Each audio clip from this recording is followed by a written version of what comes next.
அத்தனை குடும்பத்திலும் அண்ணன் உறுப்பினர் சமுத்திரக்கனி அவர்களை தடைய மாபெரும் வெற்றிக்கு காரணமாக இருந்த சகோ அவர்களை பேச அழைக்கிறோம். இறைவனுக்கு நன்றி. எல்லா மனசுமே ஒரு வெற்றிக்காக தான் ஏங்கி கிடக்கு. இந்த வெற்றி ரொம்ப ரொம்ப ஆழமாக உள்ளே போய் மனசுக்குள்ளே நிறைய விஷயங்களை சரி பண்ணிடுச்சு, அப்படி தான் சொல்லணும். எப்போவுமே சேனலில் இருக்கிறவங்க சொல்லவே மாட்டாங்க வெற்றியை. நல்லா இருக்கு, நிறைய நம்பர் வந்திருக்கு, உண்மையிலே இதுதான் அப்படின்னு சொல்லவே மாட்டாங்க. முதல் முறை ஒருத்தன் சொல்லியிருக்கேன், அதுக்கே ரொம்ப சந்தோஷமாக இருக்குது. என்னென்னா கிட்டத்தட்ட நான் 3000 எபிசோட் டைரக்ட் பண்ணியிருக்கேன் ஸ்மால் ஸ்க்ரீனில். 3000 எபிசோடும் வந்து வாலில் வெடி வச்ச மாதிரி தான் ஓடிக்கிட்டு இருப்போம். அப்போ வரைக்கும் இது ஜெயிச்சிருச்சுன்னு சொல்லவே மாட்டாங்க.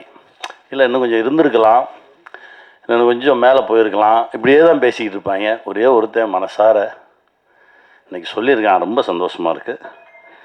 முழுக்க முழுக்க கௌசிக் மேலே வச்ச நம்பிக்கை தான் இந்த படைப்பு.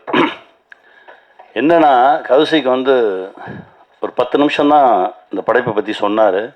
நான் சர்ரா தம்பி, எனக்கு நாளைக்கு இல்லை நாளை கழித்து எப்போ ரெடி ஆகுதோ எனக்கு ஸ்கிரிப்ட் அனுப்பிச்சிருங்க, நான் ஒரு வாட்டி படிச்சிடுறேன் அப்படின்னு. இப்போ வரைக்கும் அனுப்பலை.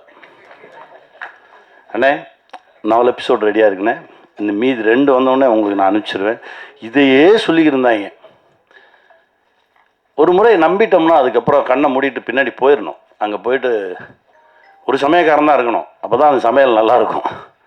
ஆளாளுக்கு போய் உப்பள்ளி போடக்கூடாதுல்ல. அதனால் பேசாமல் சரி ஓகே என்னமோ செய்கிறாங்க, சரி சரியாக செய்கிறாங்க, அது வரைக்கும் சந்தோஷம் அப்படின்னு சொல்லிட்டு பின்னாடியே போனது தான்.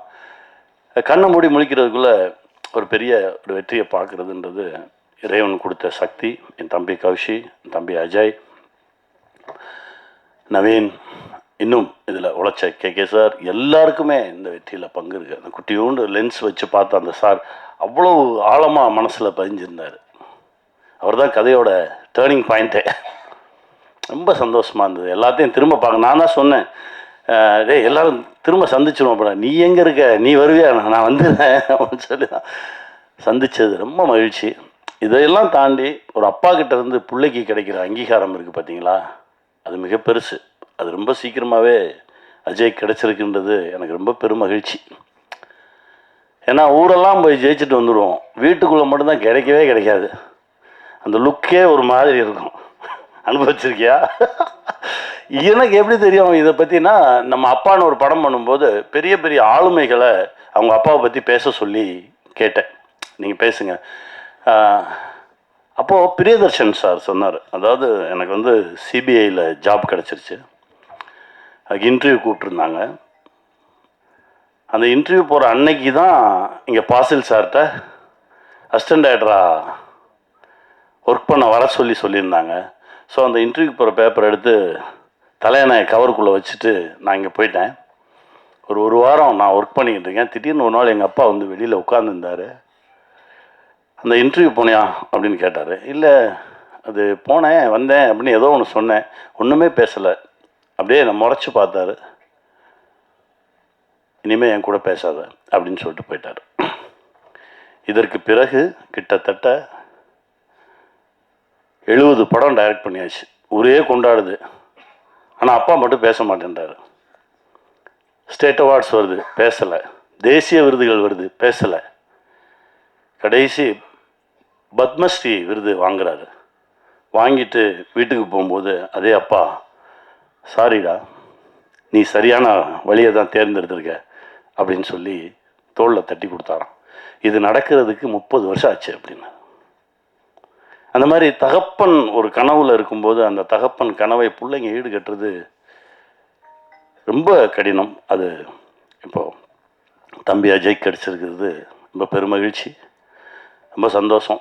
இந்த வெற்றி இன்னும் நிறைய தூரம் எங்களை இழுத்துட்டு போகும், நிறைய தூரம் கொண்டு போய் எங்களை நிறுத்தும். என் தம்பி முகுந்தனுக்கு நன்றி சொல்லணும். பேய் மாதிரி ஒருத்தன் இயங்கிக்கிட்டே இருந்தான் அந்த செட்டில். ட்ரெய்லர் ரிலீஸ் அப்பவும் வரல, ஜெயிச்சதுக்கப்புறம் வரல, எங்கடான்னு கேட்டால் இப்போ எங்கேயோ பக்கத்து மாநிலத்தில் அடுத்த படைப்பில் இருக்கான் அப்படின்னு சொன்னாங்க. ரொம்ப சந்தோஷமாக இருந்தது. பெரிய பெரிய ஆளுமையான இடம் அந்த தம்பிக்கு கிடைக்கணுன்றா தம்பி. கௌஷி கொடுங்க. சாரி, நடுவில் ஷாக் அடிக்குது. அவர் இங்கே இருக்கும்போது இருந்ததை விட பெரிய போஸ்ட்டுக்கு தான் இப்போ கொச்சினுக்கு அவருக்கு அனுப்பியிருக்கோம். சந்தோஷம், ரொம்ப மகிழ்ச்சி. இந்த வெற்றி இன்னும் நிறைய உரமாக இருக்குது. இன்னும் பல வெற்றிகளை கொடுக்கறதுக்கான ஓட்டத்தை தெம்பையும் கொடுத்துருக்கு. ஜெயிப்போம், திரும்ப திரும்ப சந்திப்போம், மகிழ்ச்சியை பகிர்ந்துக்குவோம், வெல்வோம்.